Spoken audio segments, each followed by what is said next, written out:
Welcome to the Steel Birds podcast, starring your hosts Corey King and Harry Brockington the fourth, aka Brock. What's good, man? What's happening? How you doing?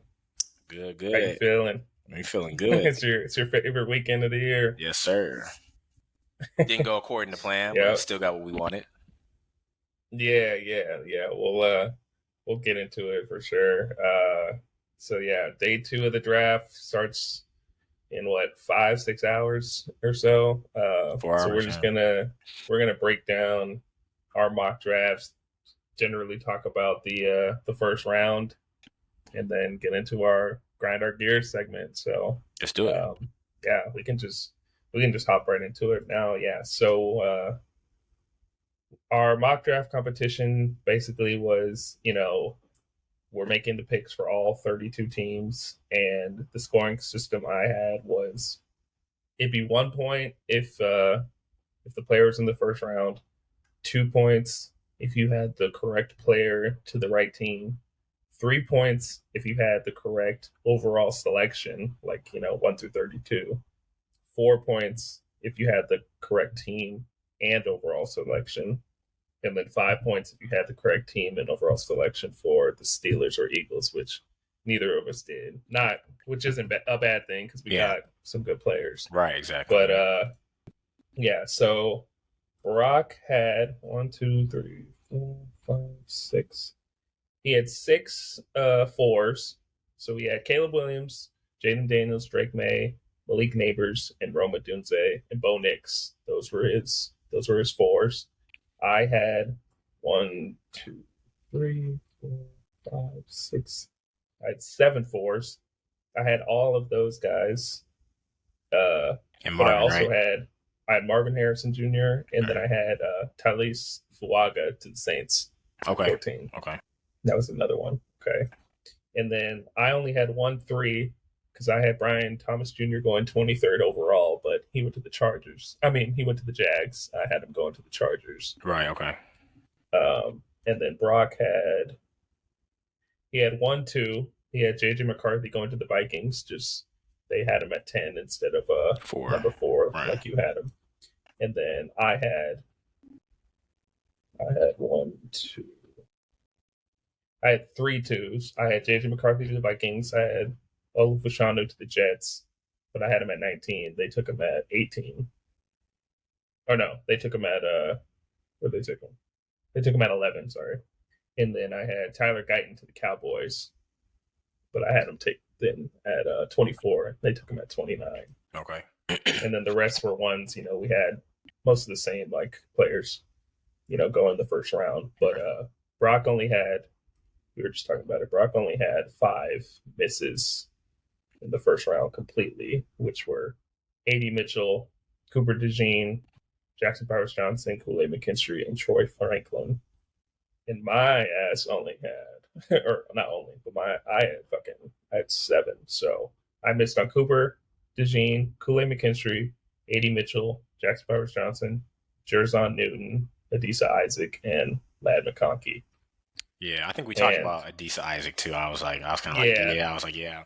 But all those guys that we're talking about before, they could have went depending on who wanted what. So for sure. So with a grand total of 51 points to Brock's 46, I am the winner of the 2024 mock draft competition. Give him his trophy. Birds podcast. Yeah. Yeah. If you guys, if anyone listening thinks they did better than us, send it in. I'll calculate it and see. But So just to talk about the draft, I just wanted to know off the top, what were your non-Steelers or Eagles related? What were your top 3 picks for the draft, and what were your bottom 3? What 3 picks did you love, and what 3 picks did you despise? Okay, let me pull because I do have it liked here on Twitter. Here we go. So I guess I'll start with the picks that I loved first. I will give credit. People might think this is just simple, but I'll give credit to the Cardinals and just keeping it, what it was simple, and taking their wide receiver one and Marvin Harrison Jr. Don't like using Yeah, the term generational talent, but as far as a complete wide receiver that has I cannot say any type of negative anything about him. That's the dude. They didn't try to get cute and try to trade whatever, acquire more. Take the guy, especially because you lost two wide receivers. Kyler Murray, you're saying that that's your guy. You're sticking with him, even though it's a new regime. Great, okay, but what are you going to do to keep him around? And I feel like that was a huge step in doing that, but also letting Kyler know, like, oh, we actually do, want you to succeed here because we're taking the best weapon for you that doesn't have any yeah. glaring, negatives. So I'll give them their credit on that one. And then the next one, which people, probably completely disagree with me, which is okay. But I like the Falcons pick. I like the pick. Really, break it down. Not What's your not reasoning? because of, obviously we're gonna say aside of the money that they already gave to Kirk, because obviously I'm not gonna be blind to the fact that they gave the man over $100 million for 4 or 5 years, and then they take a first round quarterback who can play game one. But I like it because, like Raheem Mostert, um, last Raheem name Morris. Raheem Morris, he said that they're trying to model what Green Bay did. And yes, the Green Bay situation was a little different. They were already a winning franchise, a powerhouse, having Aaron Rodgers, the best quarterback, second or third best quarterback at the time. But I like the fact that that's what they're kind of trying to model around, where, okay, can Kirk be the guy for a season or two? If he gets injured again, there is no sweat. The only sweat would kind of be like, dang, we paid this guy all this money.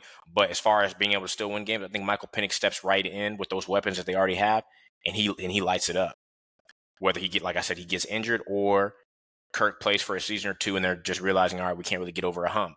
So I think the only negative of that is the money issue. But as far as the player, you didn't waste a pick, in my opinion, for the player, because the dude can play, and he was being disrespected. Like, he didn't put up numbers, like he didn't show off his arm, like he didn't show off his accuracy, like he didn't do the opposite of his negatives, which is people were wondering, can he stay healthy? He did for 2 years straight, and all you hear them talk about is 4 straight seasons of injuries. Okay, but that was all in the past. We're talking about 2 years worth of being healthy. So let's talk about that. So I understand that people are saying, are we never going to see a premier pass rusher or defensive player at all in Atlanta again? And it's like, that's the right mindset to have, and that's understandable. But understand, they didn't just reach and like take a dude off of. No, man, if you watch the tape, the dude can play. So I really like that pick. It's unfortunate that they already spent that money, but as far as what can happen with him, I think they're going to be okay. It's just, financially, they're going to be in a little bit of an issue, which, that's just going to be what it is. And then my last one for the positives. You know what? I'm gonna give the Jags their flowers, because I really have despised the the Their choices that offseason. they've made, Yeah. period. But going Brian Thomas Jr., a player that I wanted for my Steelers, is great, because in my opinion, their only true threat that they really have, wide receiver wise, is Christian Kirk. That's just my opinion. I don't really feel like Gabe Davis is a big threat.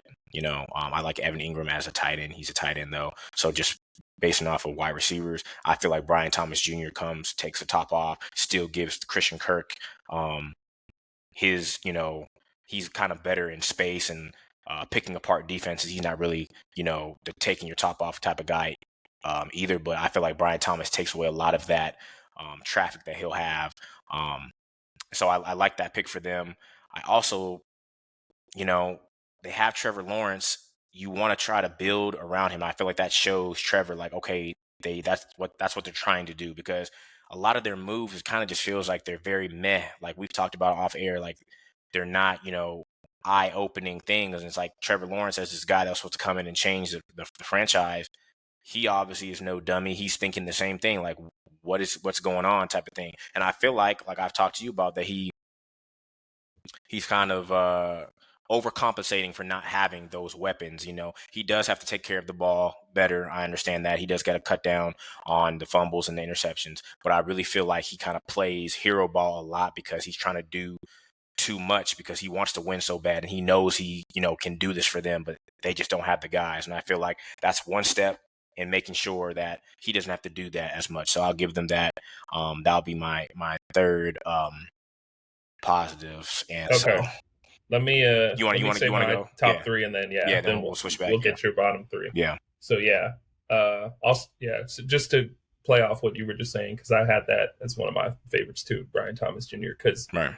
like you said, I think it's kind of a negative, but it's also a positive of like how Trevor plays is that he trusts his guys a little too much. Yeah. Like he wants to, I'm gonna throw it up to you, bro. Go make a play. It's like, yeah, like that's good if you have really good receivers, but when Right. you're doing that with Christian Kirk and Zay Jones and them, it's like, I don't know if you should be Right. trusting them to come down with the ball every Yeah. time. It's not college where But guys are that much better. It's not the same thing. right, yeah, he was throwing to T Higgins in college. Now he's throwing to not T Higgins. Yeah, So exactly. but they needed that bad, and I think like to that point as well, like Trevor likes to throw go balls and fades and that type of Yeah. stuff, and 75% of Brian Thomas Jr.'s yards last year came from goes and hitches. Yep. So just get him on the outside, let him throw him the ball, let him make plays, and Trevor's gonna eat with that. So yeah, agreed. I like that move a lot. And then another one I liked Latu to the Colts. It's gonna be him and who's the other guy? What do you pay? Gives it No, other edge. Or DeForest Buckner's still there too, right? oh yeah, he's interior though. Yeah. But So, all three of them. Yeah. Right. Yeah. Just boosting that pass rush is never a bad thing, Right. And I think he's, to me, the best pass rusher in the draft. So agreed. I think that's a great move by them. And me and Brock have gotten into it because I've been critical of the Colts over the years. Right. But now I think they're moving in the right direction now for sure. And hopefully setting up Anthony Richardson and my guy Shane Steichen up for years to come for some with success. a solid core. And the last pick that I liked a lot, which doesn't sound fancy or anything, but just the Bears taking Rome Odunze at 9 was perfect to me because they could have overthought it. They definitely could have overthought it. And it seemed like teams were trying to. I thought teams were going to like try and trade up and get him, but the fact that he was still there and they just took him and didn't do Byron Murphy or a defender, they just said, let's make sure we get our guy. And right. The comps I've been seeing a lot for Rome over the draft process was Devontae Adams. I was seeing a lot of Devontae Adams comps, and Caleb said he modeled his game and his favorite player is Aaron Rodgers. So it's just fitting that the Bears are trying to get like the next Aaron Rodgers, Devontae Adams type duo for the next however many years to try and dominate the division. I do think Caleb plays a lot like Aaron. I'll say that. I don't feel like Rome is like Devontae. That's a little. I don't know. What's your comp? I would say Larry Fitzgerald is a little bit better because they have speed. People don't think they're as fast as even Larry didn't always look like he was running that fast, but because of that, they get slept on and they're able to set up their routes really well. So I like that. They both do not drop the ball. They're very good with their hands. Excuse me. And they're very violent at the catch point. So similar size. Well, I think they're both 6'3". So I would say that Devontae is just very quick and very fast. His routes are insane. I feel like he is the best route runner still right now. And the way he sets up his routes, I don't care who's at corner, he's going to get you majority of the time throughout the game. I still feel like Rome has good routes, but Devontae is just on a different level, especially, right off the line his release is very crazy. So, but no, I agree with you. I definitely feel like they could have overthought that, just like with the Cardinals thing too. So good for them. Yeah. Okay. Now, what would you say are your bottom 3 picks? I will say honorary for another one, Xavier Legette. Panthers trading up, and I don't know how good he's going to be. I don't know. I'm not as high on him, but I'll give them their credit in trying to help. You're saying that's a good pick? Yeah, I'll just say that last one too. good for them, Yeah. and at least trying. Whether he is amazing or not, you didn't do right by Bryce in free agency. I have to say that you didn't do right by him, and that is a little bit of a step. So I'll give him a little bit of the credit on Well, that. I mean, would you say that the Deontay Johnson trade is not?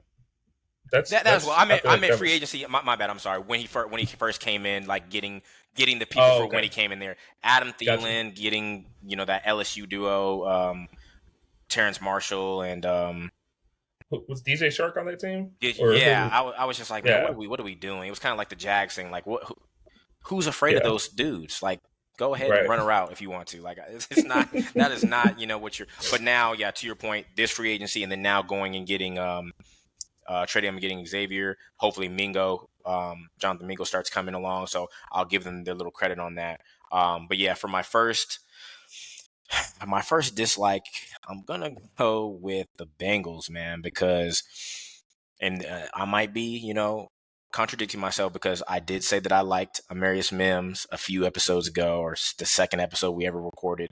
But obviously, as the draft comes along or gets closer, you do more film study, and a lot of more information comes up on prospects, and like, I don't know. I wasn't as high on Amarius as we got closer to the draft.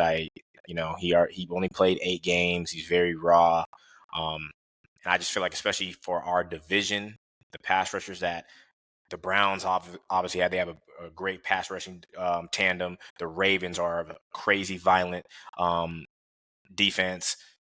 Browns have their own. I was just like, man, that's not the best, and we needed somebody that could come in and start right away. So that's kind of crazy for me that the Bengals chose to do that, especially when they picked up 2 6'8" tackles in Orlando Right. Brown, and the other one was from the Cowboys, right? Yeah. Yeah. So Tyron Smith, Tyron right? Smith, that's his name. Yeah, that's right. Yeah. So both of them 6'8" big guys. Now Yep. Marius Mims is also 6'8", but it's like, Yeah. I know those guys, can kind of be inconsistent, injury prone, but I feel like there could have been a better pick there, especially maybe not. They could have gone obviously a different position, but if you were going to go offensive tackle, probably don't pick the dude that only had 8 starts. So I'll say that for them. The next one that I had is the Ravens going with Nate Wiggins. Now, I'll say that they hit on the position. I feel like they did need someone opposite of Marlon Humphrey. I don't think Brandon Stevens is all that of a corner, and he obviously can kick inside and play slot. But Nate Wiggins, man, that Kool-Aid was right there. Kool-Aid's right there, man. What are you? I know Nate Wiggins, tested very well, great 40, blazing speed guy, but he's so slender as a corner, 160, 160 pounds.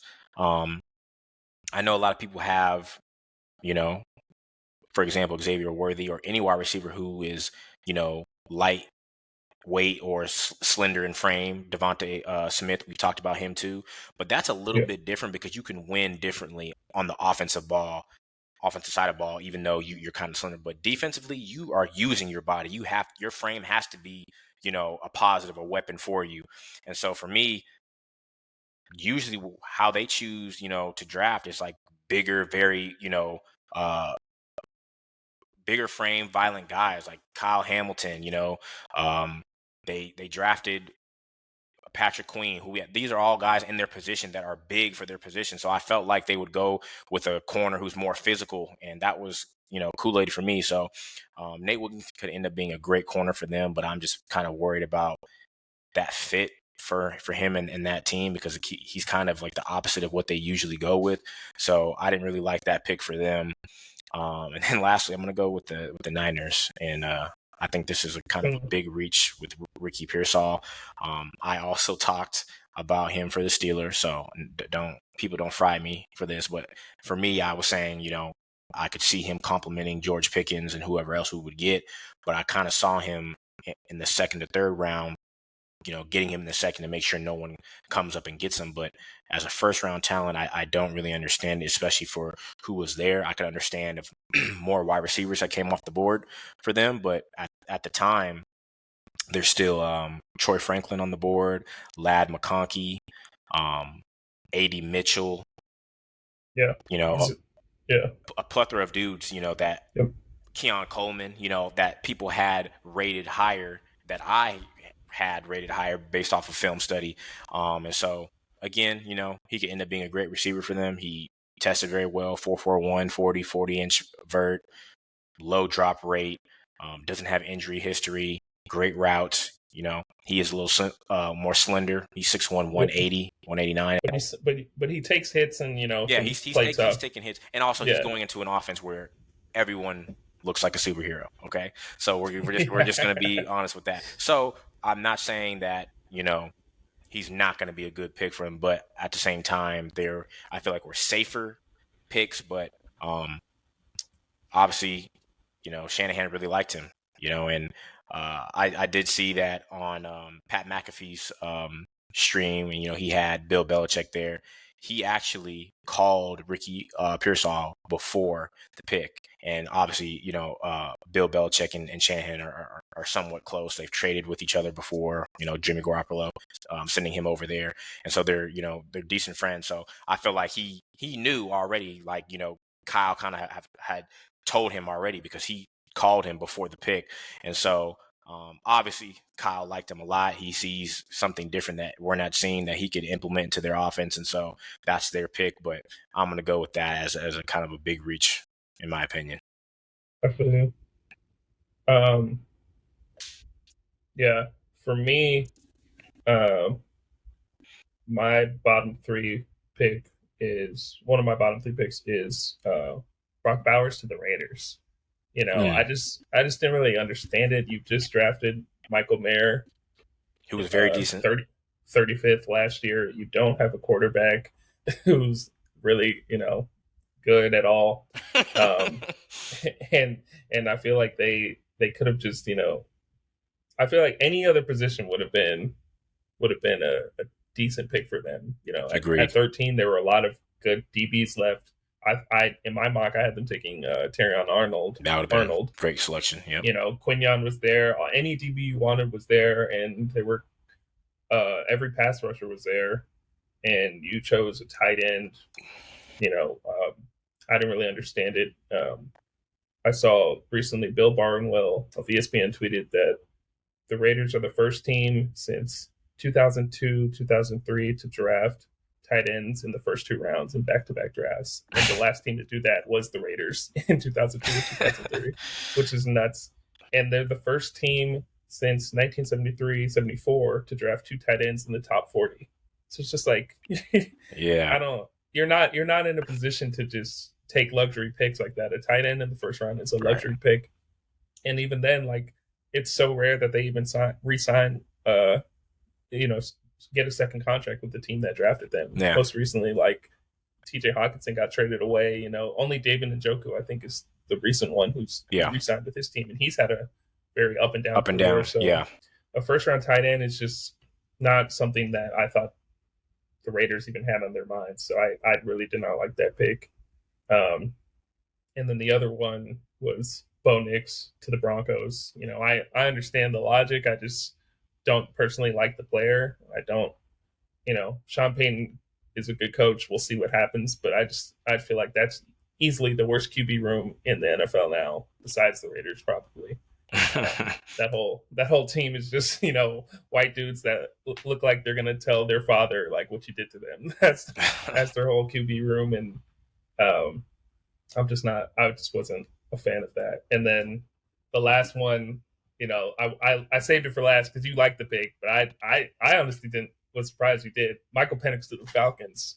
Just did not like that at all. I get the Jordan Love like model. I understand that logic. It's just the money to Kirk Cousins and then just the age of Michael Penix is what makes it a lot different. And on top of that, like, this is, I forget the GM of the Falcons name, but this is his fourth year as the GM for them. And, you're making a pick that like you might not even see, you're drafting for the future, but it's like you might not even be the GM of the Falcons in 2 years, let alone 3 when Michael Penix gets his chance. It's like this is such a reach, and it's just like you're preparing for the future, but you have desperate needs on defense now. Your pass rush was bottom two, bottom three in the league in terms of like generating pressure, and you just signed Kirk Cousins, gave him 100 million guaranteed, and like your owner's 81 years old. He does not care about 3 years from now. Like,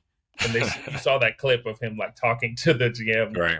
on draft night. So it's just, I don't know. I didn't like it, and part of the reason why I don't like it is because I feel like Michael Penix deserved better. You know, he had all these injuries. He went through all this adversity, showed that he's one of the best QBs in the draft, Right. probably top 3 or 4 QBs in this draft. And he doesn't get to play until he's maybe 26, and he's already 24. It's like I just wish he could have gone to a Raiders team or Broncos team and played right away and showed like the whole world that, you know, he's that dude, because I think he is. But now he has to sit behind Kirk Cousins unless he gets hurt. It's just a bad situation all around. I didn't like it, but yeah. And you know what?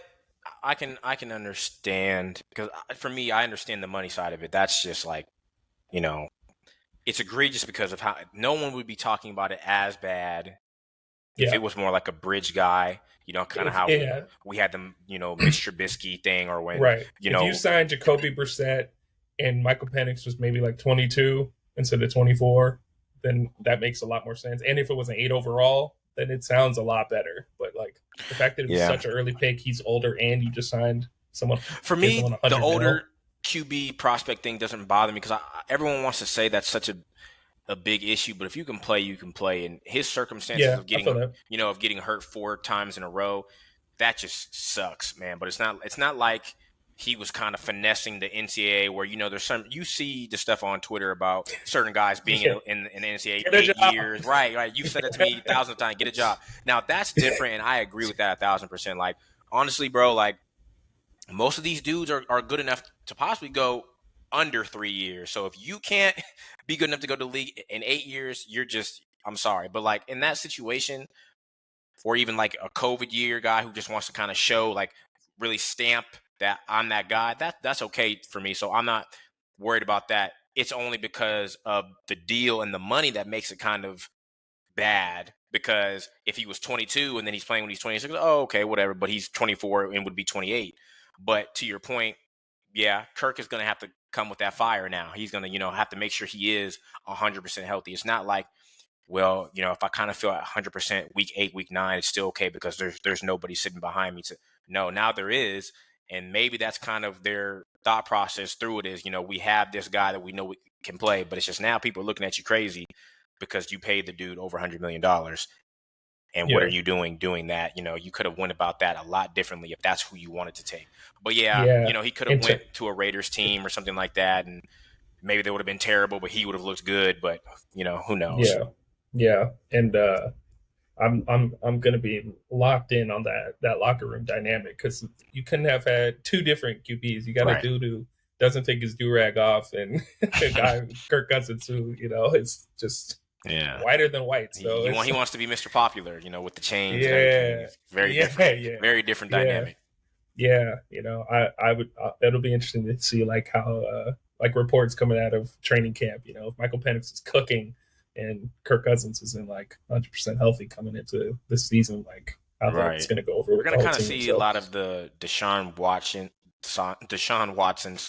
/ Russell Wilson thing, where it's like these contracts were so crazy that this dude better be who we have seen him to be, who, you know, he is. And it's kind of a little bit worse for them. Like, this is like above both of those situations. But like you said, if he is killing it, it's like you can't. How are you going to keep him off the field? yeah, And yeah, especially, to your point, the locker room dynamic, the dudes who gravitate towards that type of personality, the guy that's like, bro, I don't care if my ACL is about to rip off, like, I'm going out there for that dude. When you have a guy like that who can ball and has that personality where everyone gravitates and they're all in for him, it's going to be real hard, you know, yeah. for them not to put him on the field. So And to do that to Raheem Morris, who's going to be a, you know, this is his first year as their head coach. Just that's a rough situation to yeah, try and to control. So right, good luck to them. I hope it works out. yeah, But it's going to be you an know, interesting situation for the sure. Falcons haven't shown us recently that they're well run. So I'm not gonna hold my breath. Yeah, But yeah, let's transition now into just our draft picks and talk about the picks for our teams. Sounds good. So, all right, um, you wanna go first? You guys were 20th overall, so I'll give it to you. You were earlier, so Yeah. you can start us off. Yeah, man. So just watching the draft, obviously seeing how, I had in my mock and just overall, I believe that 6 quarterbacks were going to go, and obviously that's tied for the record from the 1983 Right, draft. I believed wholeheartedly that was going to happen. I know a lot of people had at the beginning of the year, start of college football, Penix and Knicks going in round 3, and even back then I knew that was insane. And then they both went off, and I knew for a fact they were going to be first round picks just because how people reach for that position. So when that happened, and then there was a run on offensive tackles, I was kind of thinking like, all right, well, even if all the tackles are gone, the Steelers can still get their wide receiver or corner. We can definitely do that. But then the report comes out that there's a reason why Troy Fautanu was sliding, and it was because he kind of had like a medical alert on his knee, and I was like, man, because I know a lot of people had him top 15, not getting out the top 15. Some people had him, going in the top 10, saying that he was the top 3 tier with Joe Alt and JC Latham. A lot of people had him on their big boards, in the top 10. And so that was like, because at that point I was like, I don't want to Marius Mims. We could still take a center in Graham Barton or Jackson Powers Johnson, but I was like, man, Troy Fautanu, versatile, but if he has medical issues, I'm like, man, there's no way. So of course, Bengals take Amarius. I'm happy about that. I'm like, all right, cool. And then the pick comes in, Troy slides to us. But I'm seeing now, as of today, that the medicals, he's cleared, all that stuff was kind of during the season, leading up into him doing interviews and stuff like that. So he's completely healthy. And then the presser comes out with Mike Tomlin being asked if they saw him as a center. And that was kind of what concerned me. I didn't want him to play center because I feel like we need that right tackle so that Broderick can go back to left.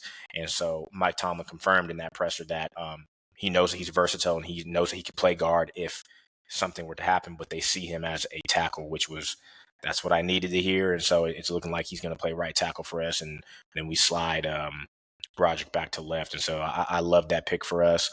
I know a lot of people have concerns with him being 6'3" and some change and not 6'4", 6'5", playing tackle. But for me, his arms, he had 34-inch arms, I believe, same length as Joe Alt, who is 6'8", 6'9", dude who's 5 inches taller than him, 4 inches taller than him. So don't have a concern there. His feet, quick feet, fluid feet. I love his aggressiveness and his punch. He keeps his arms compact, doesn't let the defender get too much on him. I love his tape, man. And so for me, I love the pick. We really did need a strong tackle there, and so I feel like him and Broderick are they're gonna cook for years to come. So yeah, no, that's great. I thought he was a sneaky pick for the Eagles, so right, we did talk I, about that I was before. yeah, so that was a guy people were saying because what am I going to say? Jeff Stoutland, our offensive line coach, is the guy who runs the Right, O-line drills at the draft, and right, they were right. saying, they were showing him like he was foaming at the mouth for Troy He's fluid, Thomas. man. So For that size, he's yeah, fluid, dog. oh, super athletic, yeah, and Yeah, yeah, his based on the PFF draft guide, his arms are actually longer than Joe Alt's. Joe Alt by a is little bit, right? 6'8", but he has longer arms, so Yeah. just by like a quarter of an Quarter of an inch, but inch, but still, still, for a dude who is yeah, 5 inches taller than you, that makes no sense. So, and yeah, that's what they like, obviously, in that position, and so that's why for me, and Mike Tomlin, said it in the presser as well.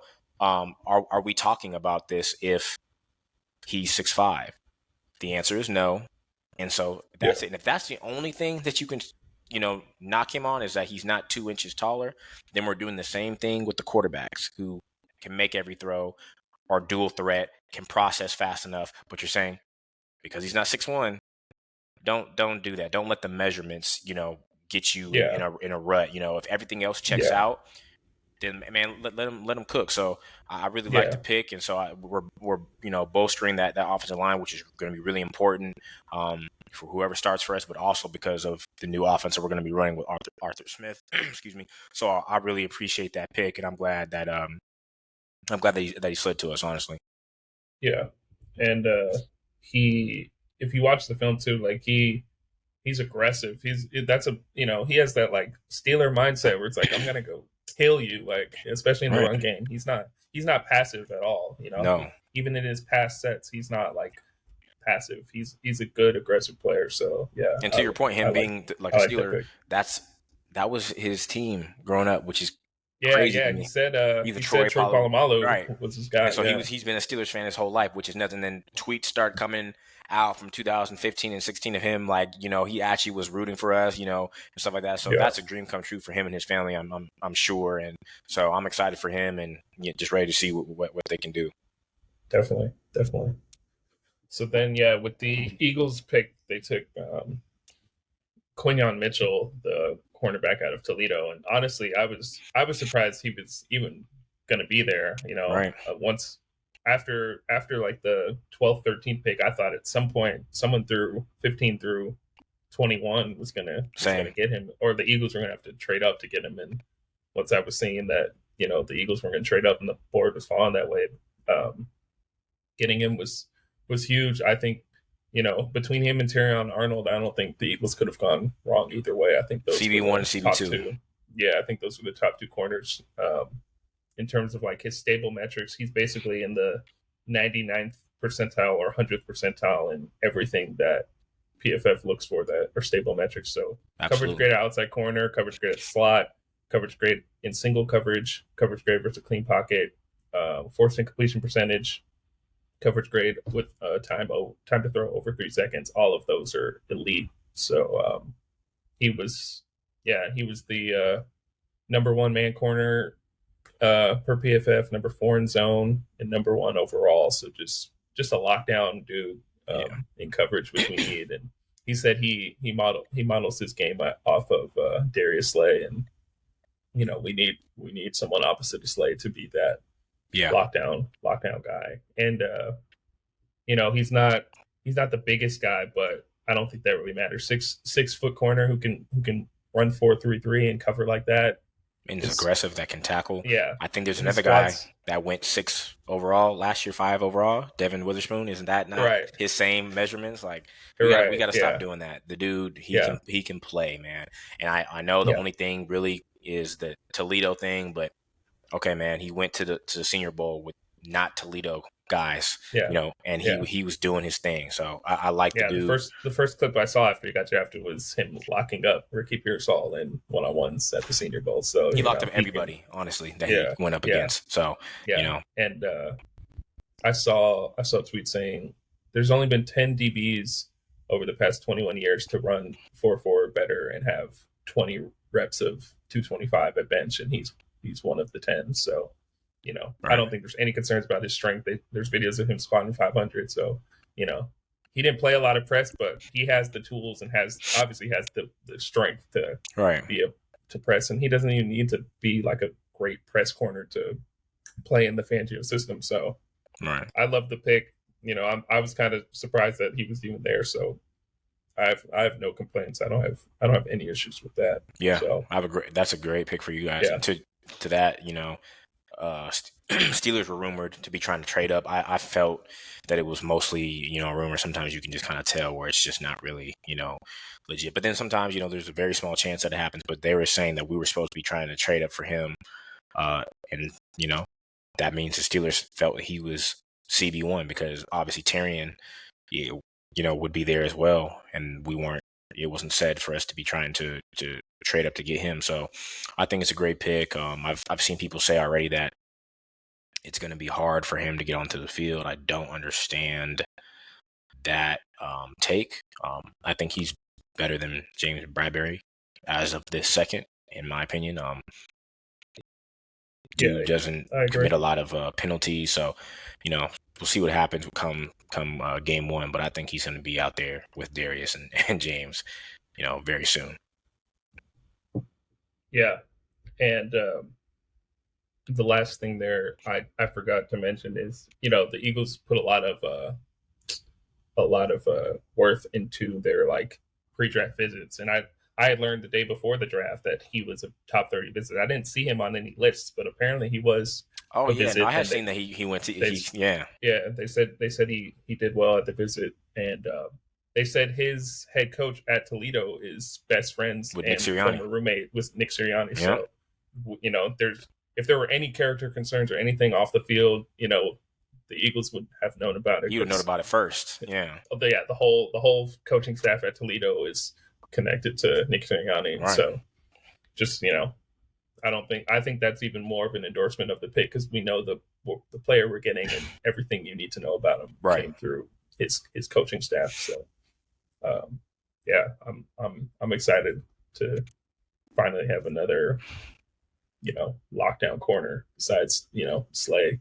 Yeah, I'm happy Um, for both our teams. I think we both got yeah, premier players, but for the positions that we were talking about, because we've been talking about this whole entire time what we've wanted. You said DB, whether it was a corner or safety, you got that, yeah, and I've been saying the whole time either interior for our center problem, and then possibly a tackle. And so we yeah, get that on day one. That's all you could really ask for. yeah.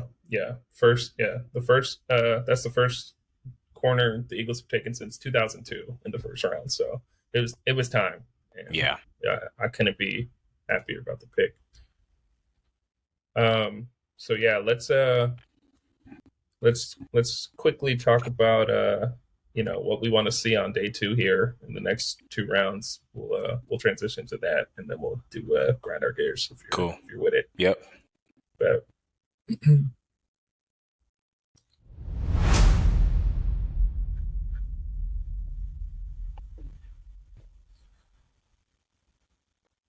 okay, so first round is over with. We both were just saying we got the positions of need that we wanted, but now day two comes. So rounds 2 and 3 are today. What are the Steelers' needs now after the first round? Would you say, and what do you want them to address? What do you think they'll address? I guess. Right. So we do have obviously we have a second round pick, and then we have two third round picks.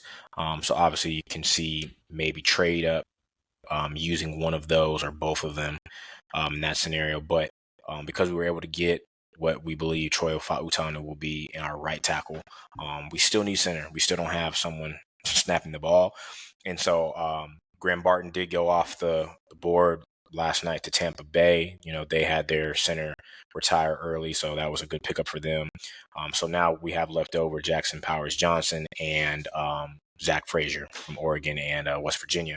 And so it might be a little What bit picks do you guys have? What number pick overall? Yeah. I think we pick right after you or before. Yeah, right I after think we're 50. you're We're 50. 50 and 53.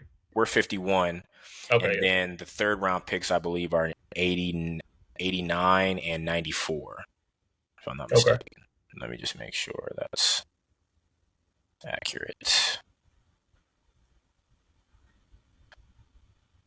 84 and 98. So I switched it around. So yeah, 51, 84, and 98. Okay. So I could foresee us using, like I said, either one or both of those thirds to trade up for a guy, but we gotta have somebody snapping the ball, obviously. So like I said, Jackson Powers Johnson, Oregon, Zach Frazier of West Virginia, and then if we needed to, Cedric Van Pran from Georgia, he'd be the last kind of like top tier guy. But I think we gotta go, with the last piece to bolster that offensive line. That only makes sense. So I see that being a pick, and then if we keep the picks, both thirds, or we have one left over, I would see us going wide receiver. I've heard, we've all been hearing actually, the Brandon Ayuk thing, but I think that's kind of simmering down. I don't think he's the one that's going to get traded. It's going to be Debo, and we're not going to trade for him. But I have been hearing that Cortland Sutton is on our radar. Obviously, he played. Yeah. How would you feel about that? Man, I mean, the chemistry with him and Wesley, obviously he played with him last year, so there's already chemistry there. If Justin's, started, that obviously wouldn't matter, but there's chemistry with that. I just kind of feel like he is the same type of receiver as George Pickens, but Pickens is better than him as of today, right now. And so I've talked about before of Steelers not kind of taking the same type of player in a position. So I kind of feel like we need a speed guy, whether he's tall or he's a shorter speed guy, but we need something to complement George. And so it can still be a guy that's like, on the taller side like he is, but I feel like it needs to kind of be a guy that has blazing speed and is a little bit different. George is more, he has speed, but he's not, 4.3 speed fast. He just, has, sudden routes. He's very violent at the catch point. He goes up above the rim strong. He's going to get those jump balls majority of the time. And I feel like that's kind of what Cortland has done in his career. He's the jump ball above the rim guy. And so I don't think we need another guy like that. So if you're asking me, I don't feel like we should make that trade. We need a wide receiver too. So whether it's us doing that or just simply taking a guy in the draft, it has to be one of those things after we get the center. So I see that happening. I would prefer, because of the wide receiver draft being so deep, that we just go and get, a guy like a Javon Baker or a Malachi Corley, or, I don't know if Ladd and A.D. Mitchell would be there whenever we pick them, but there's guys on the board that we could get that I think would be a good compliment to George. So that's kind of what I see us doing, and hopefully, that's what they go with. Yeah, I feel that. What about Eagles? Where do you guys see? I think most people, and I wouldn't be upset with it, want to address linebacker. The only real move we made this offseason in the second round. You think so?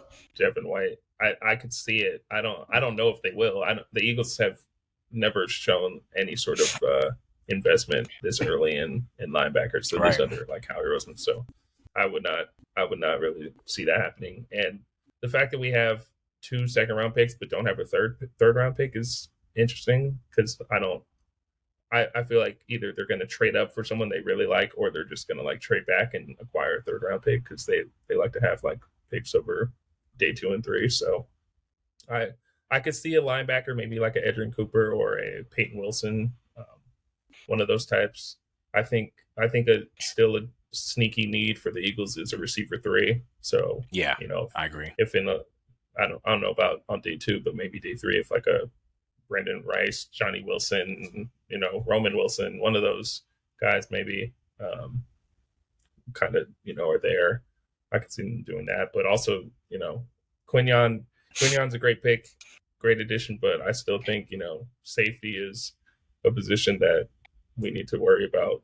And you guys do have 2 seconds. So right. Yeah. So having 2 good corners is good, but if Chauncey Gardner-Johnson is the only like really good safety we have, and Reed Blankenship's okay, like I would feel better if we had at least a player who can be in the slot or a safety. But I think defense or receiver 3, or maybe an edge, a DB, an edge, then receiver 3, probably in that order is what I would want. But I think linebacker and DB and edge would be what the Eagles go with. So I can see it happening. You guys have the luxury of having 2 second round picks, which is that's a luxury that a lot of teams don't get to have. So if you needed to trade up to get the guy, I feel like you could do it. Like, I'm sure Cooper DeJean is going to go off the board very quickly, and that could be to you guys through trade, because you guys have the capital to get him if you needed to do so, or even get like a guy like Cameron Kitchens, who I feel like is still going to be a good safety. He's the number 1 safety on a lot of people's boards if you don't see Cooper as a safety. But then even the guys that see Cooper as a safety have Cameron Kitchens as their number 2 safety. So definitely think you guys will get what you want because you have the draft capital to do so. So yeah, it'll be interesting to see what both squads go to, but hopefully that's a repeat of last night. It's the position that we need, and it's a high quality player. For sure. Yep. Howie season. Let's get it. Right. Yeah. All right. Let's hop now into our final segment here. What grinds our gears.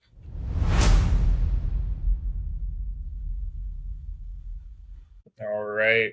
Start us off, man. What you got? Yeah, man. This is something that I've just been starting to see a lot. That's kind of just, we just don't need to be doing it. It's just kind of, It's just unneeded at this point, and that's just when a player. First of all, when a player is drafted, regardless if you like the pick for the team or you're a fan of the team or not, we've got to stop doing this pick is terrible thing, because to what we were talking about earlier about Quinyon Mitchell, you see a bunch of accounts saying how they don't really see why you guys chose him and all those things. Like, first of all, let's stop right there, because the dude played amazing throughout his entire college career. He goes and plays at the Senior Bowl, kills it. He tests extremely well, over the norm, has nothing wrong with his medicals. Interviews went great. What's the problem? I'm not understanding why people, want to bash a player before he even gets in the city. And I just feel like it's really like negative, because these are dudes who have families and who are just trying to give their all to a franchise. And the first thing that happens is they see an Eagles, because it's going to get back to them with social media. Like they see an Eagles analyst or someone that covers, Philly sports. I don't understand the pick. And then in his mind, I've done everything over the top to be that pick. That grinds my gears. We got to stop that with the negative comments and stuff like that, especially for someone who is overachieved. I feel like that's just really corny. Yeah, I hate when it's like if it's not an SEC player that you know the name of off the top of your head, you're like upset. It's like Right, that's not how it works. Like there's ball players all over the fucking country. We don't need to right. just worry about an SEC DB that you heard of. Like, And that's also just bothersome too, because like, are you watching the film? Because it's not, right, and these are people who are in the media, whether they're an analyst or they're covering journal. It's still your job to do your homework. It's not just your job to cover. You've got to do your due diligence as well, which is to watch the film. So if you want to say in a report or on a tweet, I watched the film and everything checks out, I'm just a little bit concerned of the conference play, even though obviously he went to the Senior Bowl and showed that. But you can say like you're concerned about it. Like, I don't know how up to speed he's going to be. yeah, Okay, cool. But don't go and bash the dude talking about, I just don't see the fit and he's a little bit smaller. I don't see him as a violent. If you watch the film, you would not be saying any of those things, and that's how you kind of expose yourself with that. He's been on the scene now for a little bit, so you've had time to do that homework, and it's just some dudes just obviously don't do it, and that's just being lazy, in my opinion. So that really bothers me. The last thing I'll say is, and this is just kind of regarding offensive linemen. It's obviously great when an offensive lineman is versatile and he can play in multiple positions, but we've got to stop doing. Yeah, he can play tackle, but he's a guard in the NFL. You don't know that. You don't know that. And to the point of saying he's versatile and can play multiple positions, so why are we pigeonholing somebody into a position when it's on tape that the person can play multiple positions? So, and I'll take our situation with Troy Fautanu. It's said that he's kind of like Graham Barton and he can play anywhere on the line. But when he was drafted, Mel, I think Charles Davis as well said, yeah, right tackle for the Steelers. He's going to be a guard in the NFL, though, if we want him to be. But he doesn't have right, to be a guard just because you say that. And so yeah, at the end of the day, it's fine to shout out that they have this versatility, and like obviously that's going to boost your draft stock and allow you to go to different places because you can do that. But we don't need to be, saying like this is what it's going to be because again of measurements. Don't let someone being 6'3" and some change and they're not 6'5" be the reason why they can't be great as a tackle, because it doesn't make any sense when that said player has longer arms or just as long of arms as someone who is inches taller than them. That's the size that you would prefer. So it's basically the same thing.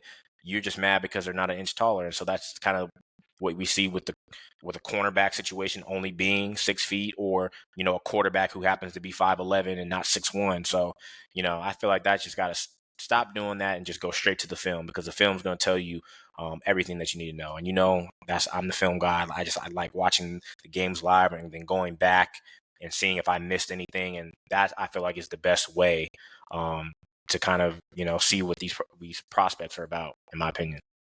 yeah, yeah. It's so easy to just be like, I've heard this analyst say this, so I'm just gonna say the same thing. It's like, oh yeah, I think he should play guard because this guy said it. It's like that's not.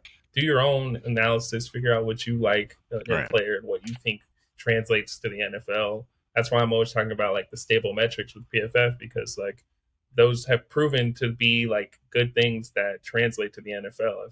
If they weren't, then I wouldn't talk about them. But it's like if you're a corner and you're good in man coverage on the outside in college, it's more likely you're going to be good in man coverage on the outside when you're in the Correct. NFL.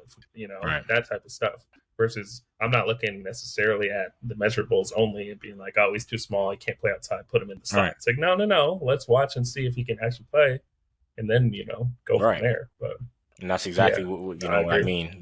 That's the last thing I'll say is like it'd be different if there was a player like Troy Fautanu that they know that he can play all across the line, but when he got to playing tackle, that's the position he struggled with, and so that's why we feel like he should be a center or for a guard. sure. Now Yeah, that is a different situation, and I can understand that. But when he has played throughout his college career multiple positions, and he's kind of good at every single one, then that's where you got to stop that. That's where you can't just pigeonhole him to that position because if he's played pretty much the same everywhere, but you just feel like guard makes more sense, then that's where you got to take your opinion out of that because the tape shows otherwise. So that's what I'll say about that. And hopefully, that doesn't, continue to happen because I just feel like it's lazy. It's a lazy thing to do.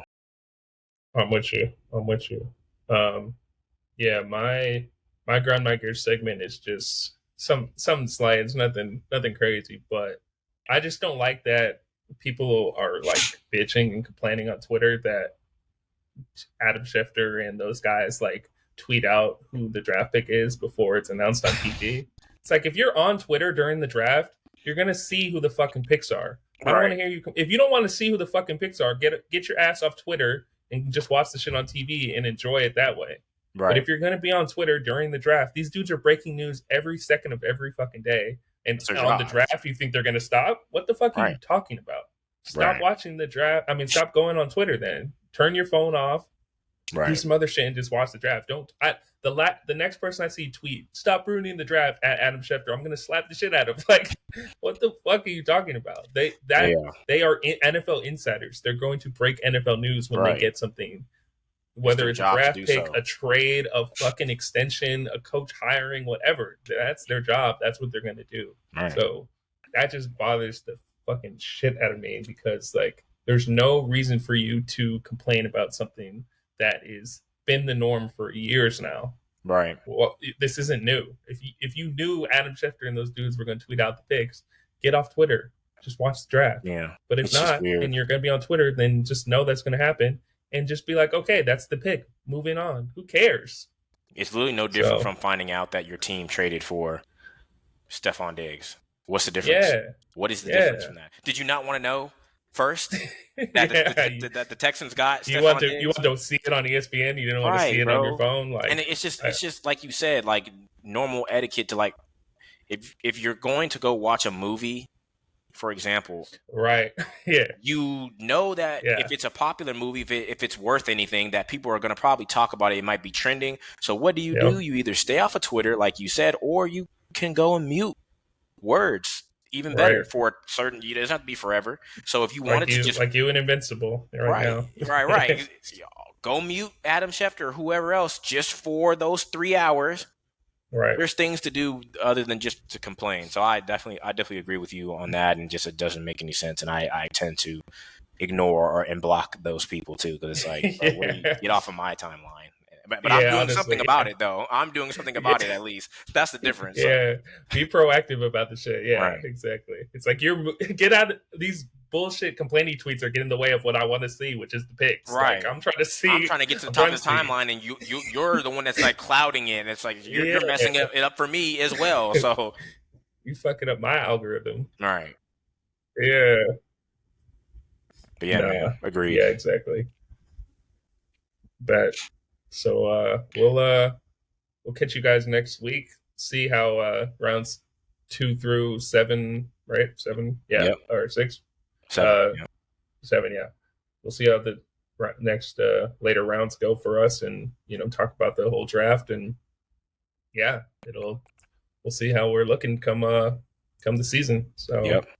follow us on socials at Stillbirds Pod, at Stillbirds Podcast on Instagram. Follow us on Instagram and Twitter at ItsyBoyCK, at Brock_IV, and stay tuned.